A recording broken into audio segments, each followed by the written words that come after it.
Vai.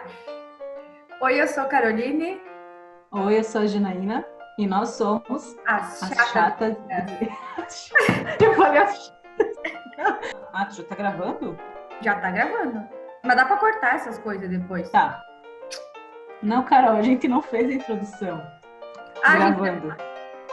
de novo, então.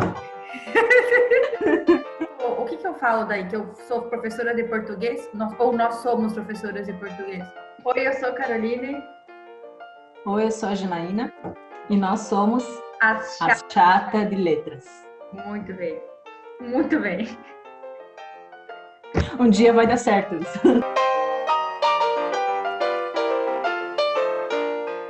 Eu sou a Janaína, como eu já falei, e eu também sou professora de português. Agora me senti um pouquinho velha, né? Porque eu sou professora de português já faz mais de 15 anos.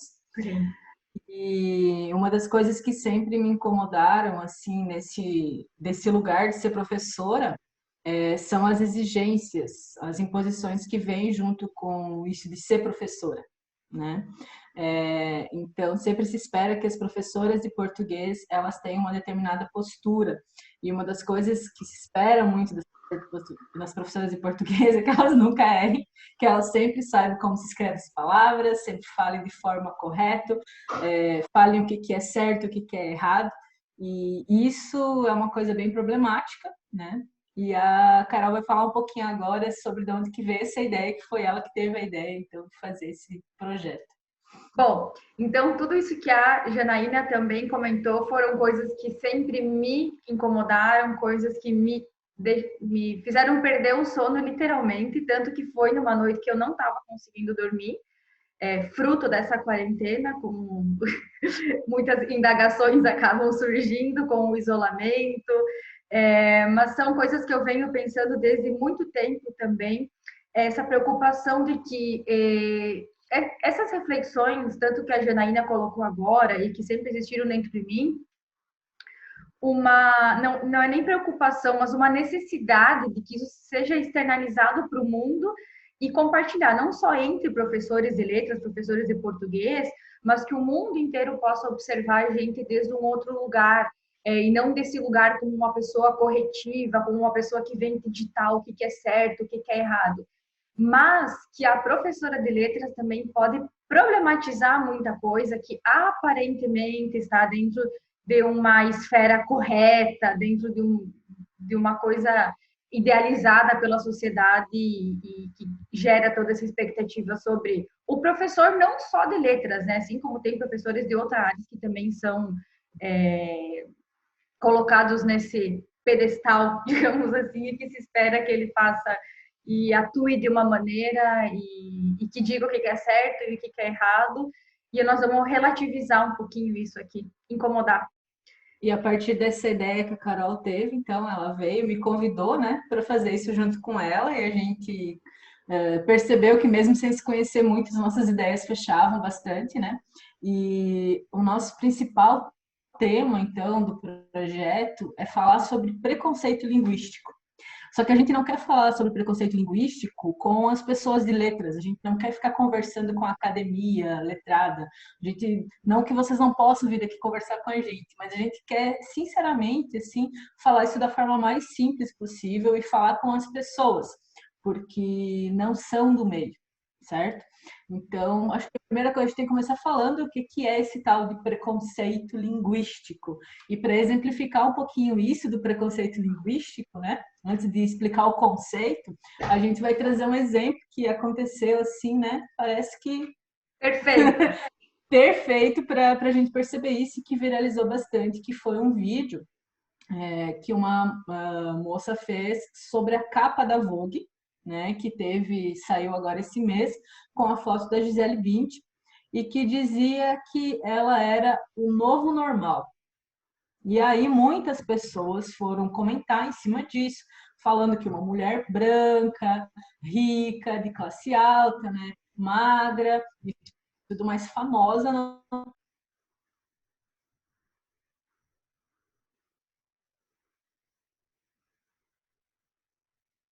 mundo.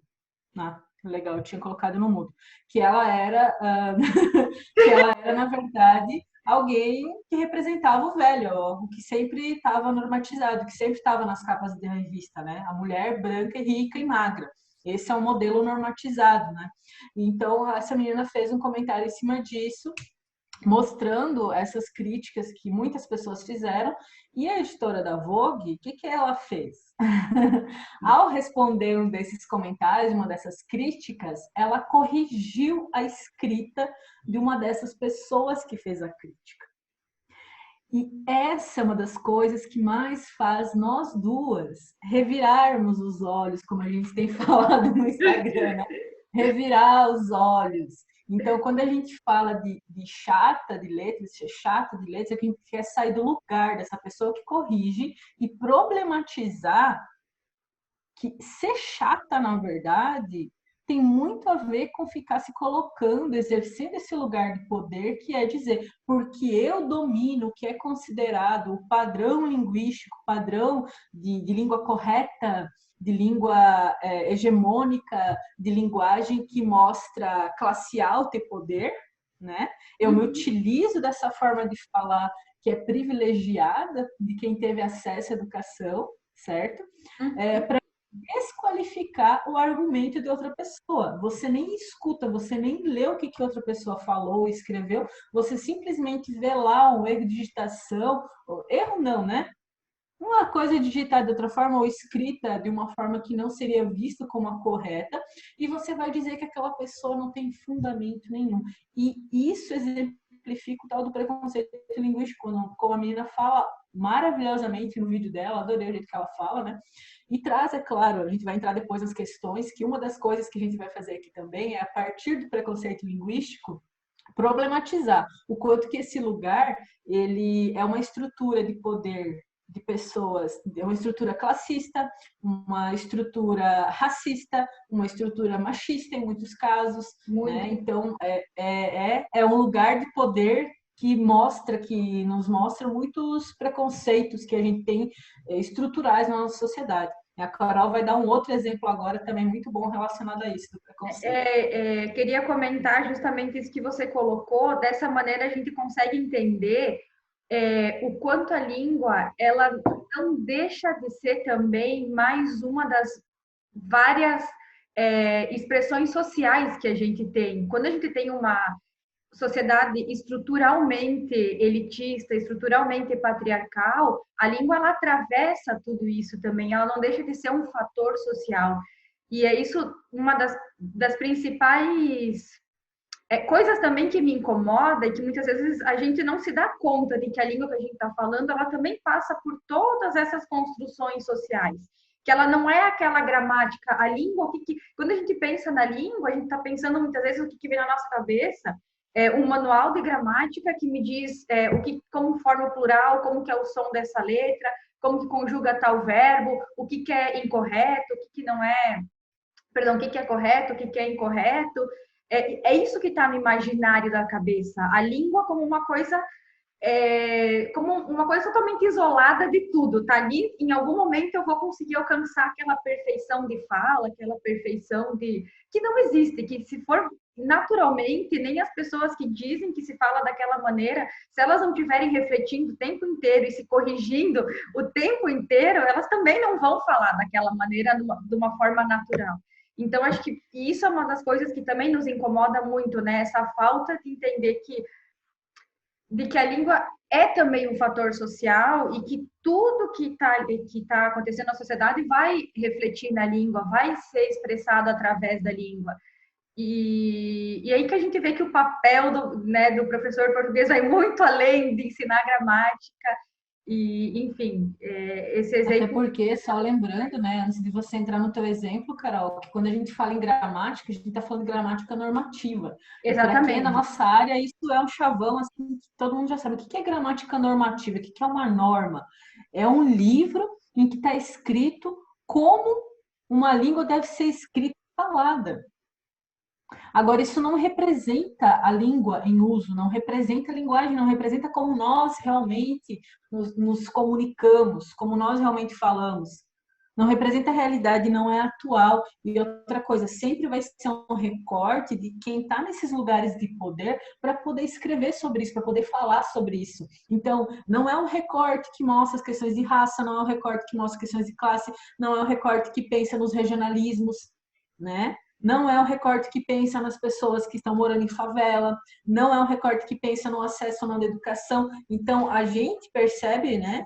Penso eu, Carol, que nós percebemos a gramática normativa como um lugar de poder que precisa muito ser problematizado, porque quando a gente parte no ensino de simplesmente da gramática pela norma, a gente está cortando toda uma parte da população que não fala dessa forma, que não se comunica, a gente está deslegitimizando o que essas pessoas falam, deslegitimando, na verdade, né? Olha que já vou me cobrar que tô falando É como se a gente falasse assim para elas, ó, tá vendo essa forma que tu fala, tá vendo a tua vida? Tá tudo errado. A minha é a que importa, a minha é a que vale, essa que tá certo, e a tua visão do mundo, a tua construção do mundo, o teu jeito de falar é o errado. Tu imagina a pessoa crescendo a vida inteira dela pensando, cara, eu falo errado, o jeito que eu falo é errado. É a outra pessoa que sabe falar o português. Então, obviamente que as pessoas se sentem livres para ir num comentário do Instagram, tirar totalmente o mérito daquela ideia construída pela pessoa, porque ela usou mas sem o i, ou com o i, ou com a vírgula ali. Então, tudo que ela falou está totalmente errado e ela é uma pessoa considerada burra, ignorante, por tudo que ela diz, porque ela não adequou a fala dela à gramática normativa num contexto em que nem se usa, assim, nem se usa a gramática normativa. Se fosse ainda lá numa academia,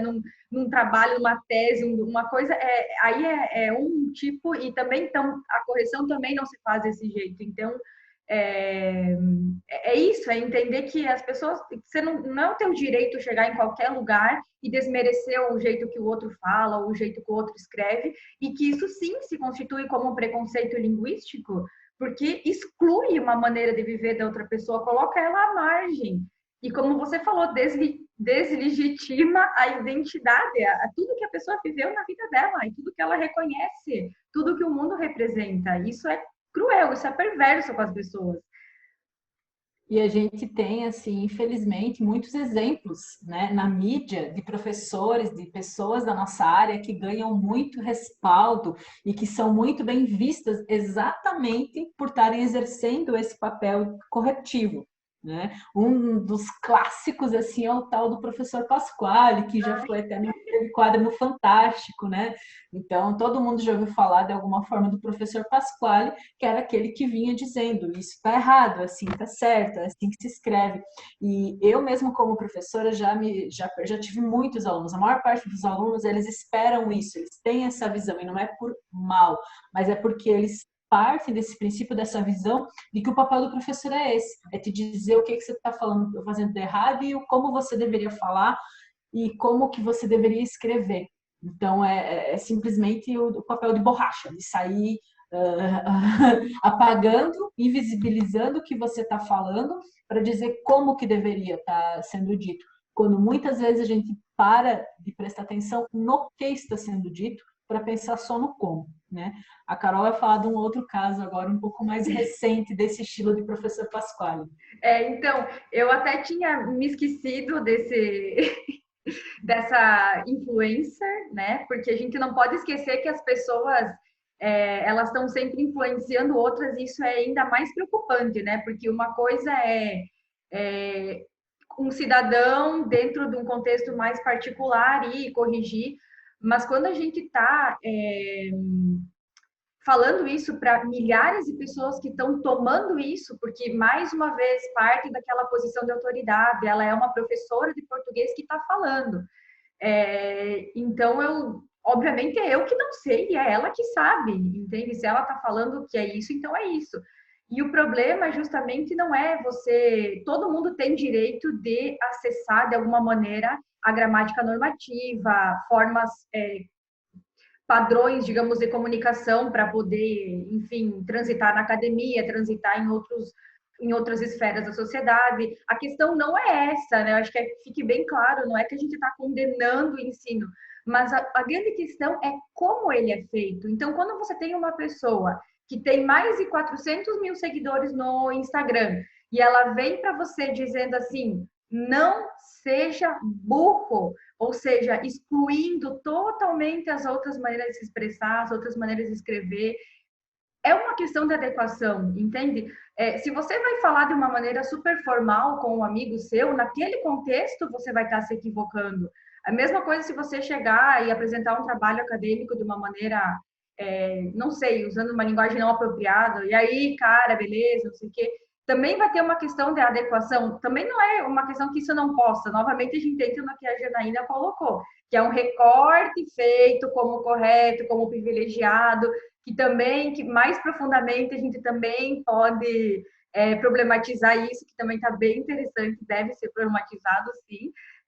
Mas a questão nunca é o ensino ou não, mas como ele é feito e o desprezo em relação a essas outras formas de expressão que a gente viu. Enfim, e sobretudo quando entra em um contexto tipo esse do professor Pasquale, que está na televisão falando para milhões de pessoas que isso é o correto e que se você falar de outro jeito você vai estar falando errado. Entende isso? Que é essa questão de erro, de correto e de errado, isso que é muito preocupante. Esses termos assim tão impositivos e tão normativos que tem que ser problematizado. Isso é muito interessante, porque aí a gente vai um pouquinho para a parte histórica, né? E é sempre muito importante, a gente sempre vai fazer essas relações com as questões ideológicas, sociais, culturais, porque quando a gente se constitui enquanto uma população que é de uma determinada região, que vive numa determinada época, é muito importante que a gente olhe para a nossa história. Então, quando a gente fala língua portuguesa e nós vivemos no Brasil, por que língua portuguesa? Aí a gente tem que lembrar a forma com que o Brasil se construiu enquanto nação, que foi uma forma violenta, né? Foram os portugueses vindo para o Brasil, escravizando os índios, matando os índios, catequizando os índios, escravizando os negros, né? Então, assim, o nosso país ele se construiu em cima de muitas violências. E quando a gente é brasileiro e a nossa língua não é brasileira, a nossa língua é portuguesa, é a língua portuguesa, isso marca que esse lugar veio do quê? Do espaço de recorte do homem branco. Então, aí já foi criado um nome a partir de um preconceito linguístico muito grande. Porque o jeito de falar do brasileiro, até hoje a gente tem uma grande questão de identidade. Quem que é o brasileiro? Né? O brasileiro é o branco, o brasileiro é o negro, o brasileiro é o indígena, o brasileiro é a mistura disso. A gente foge muito desse lugar, né, da língua portuguesa. E quando a gente pensa nas universidades que foram criadas aqui no Brasil, o acesso a elas foi primeiramente aos homens e aos homens brancos e aos homens brancos de classe rica. É muito depois que essa educação ela vai chegando às mulheres brancas e muito depois ainda às pessoas negras.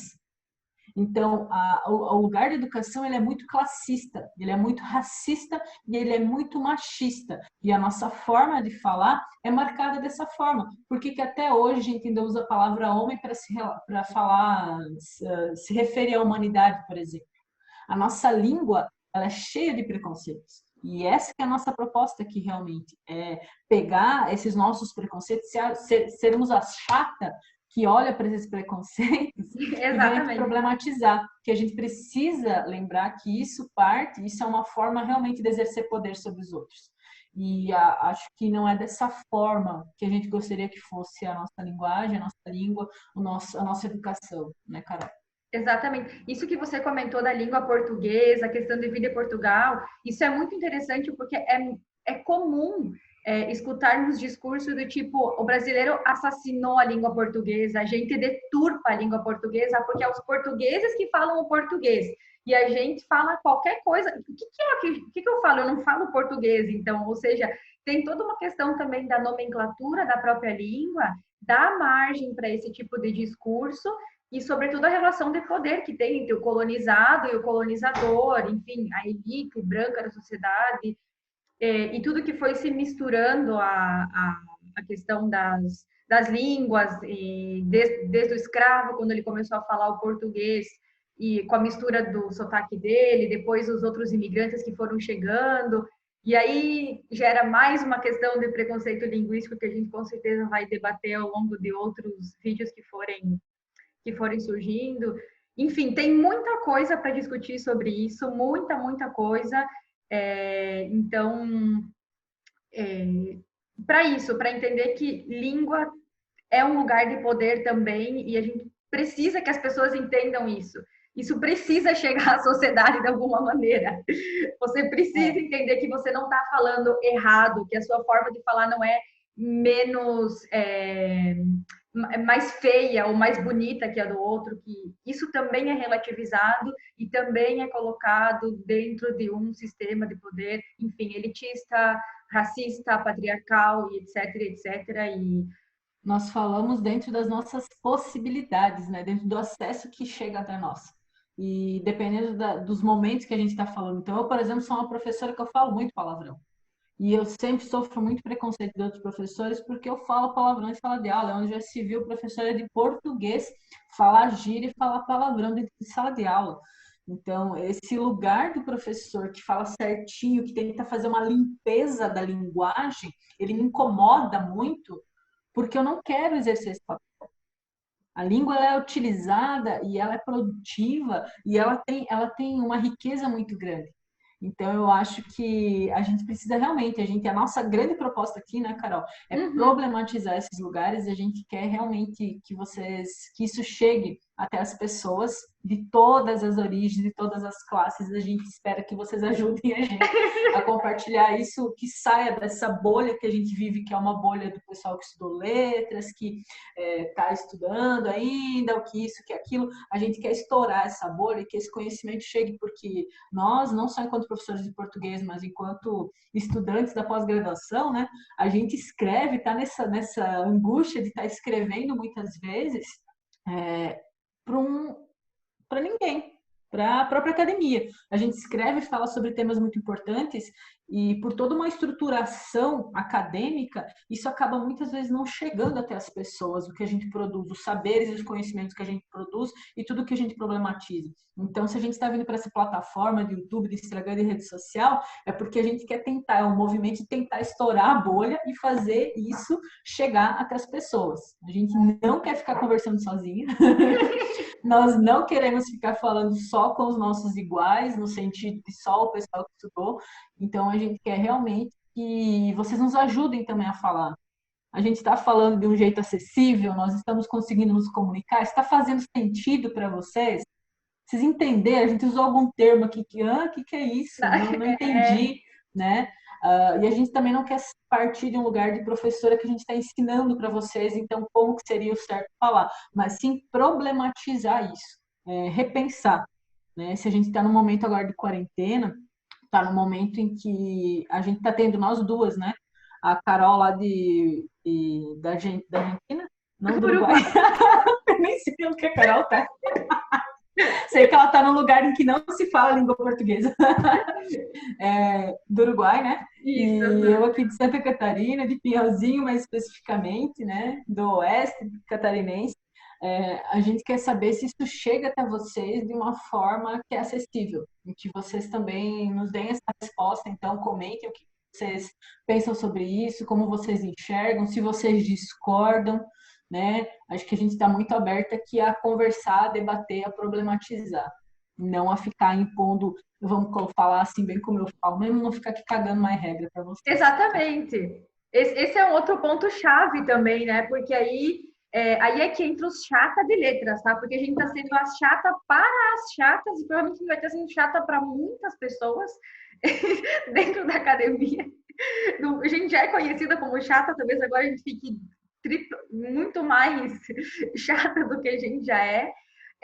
E obviamente não é, a gente, como você comentou, isso é extremamente importante ressaltar também que a gente não quer estar vindo aqui impondo mais regras, dizendo então agora vamos rasgar todas as gramáticas e acabou isso e entende? Simbolicamente é isso, basicamente, mas a gente não quer é o incentivo a problematizar, a pensar a língua desde um outro lugar, socialmente falando, que é tão Isso, importante abordagem social.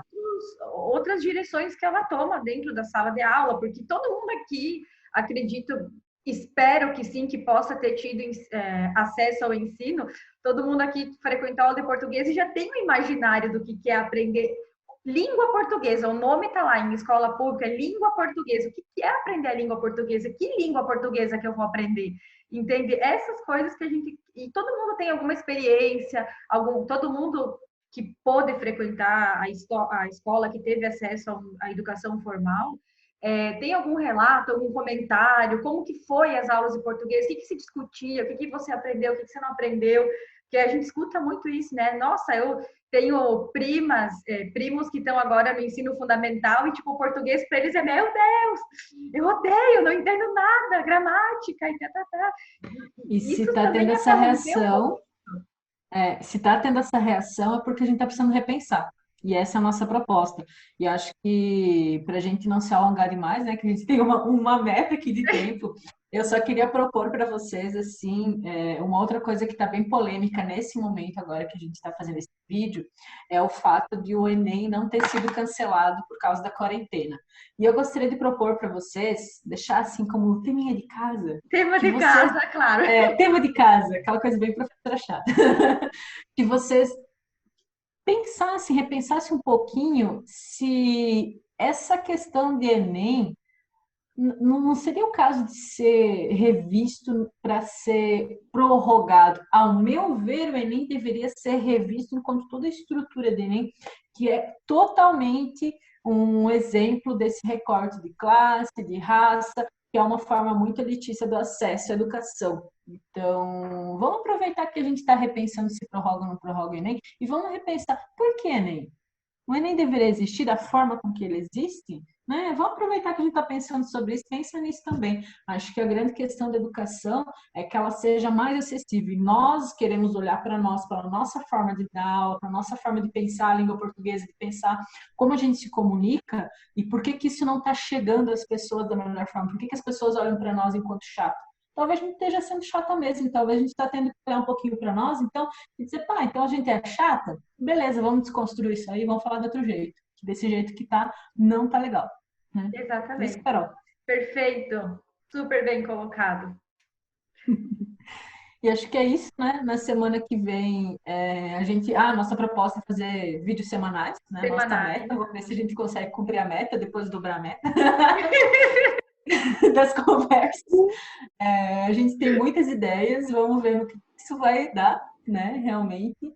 E a gente espera que vocês se comuniquem com a gente, converse, compartilha, curte, se inscreve no canal, faz todas aquelas coisas, a gente vai virar youtuber mesmo, é isso agora, né? Isso, não tem mais volta, já foi, já gravou. A gente vai ter que aprender para que lado, que curte, que compartilha, que comenta, que faz todas aquelas coisas e é isso, então.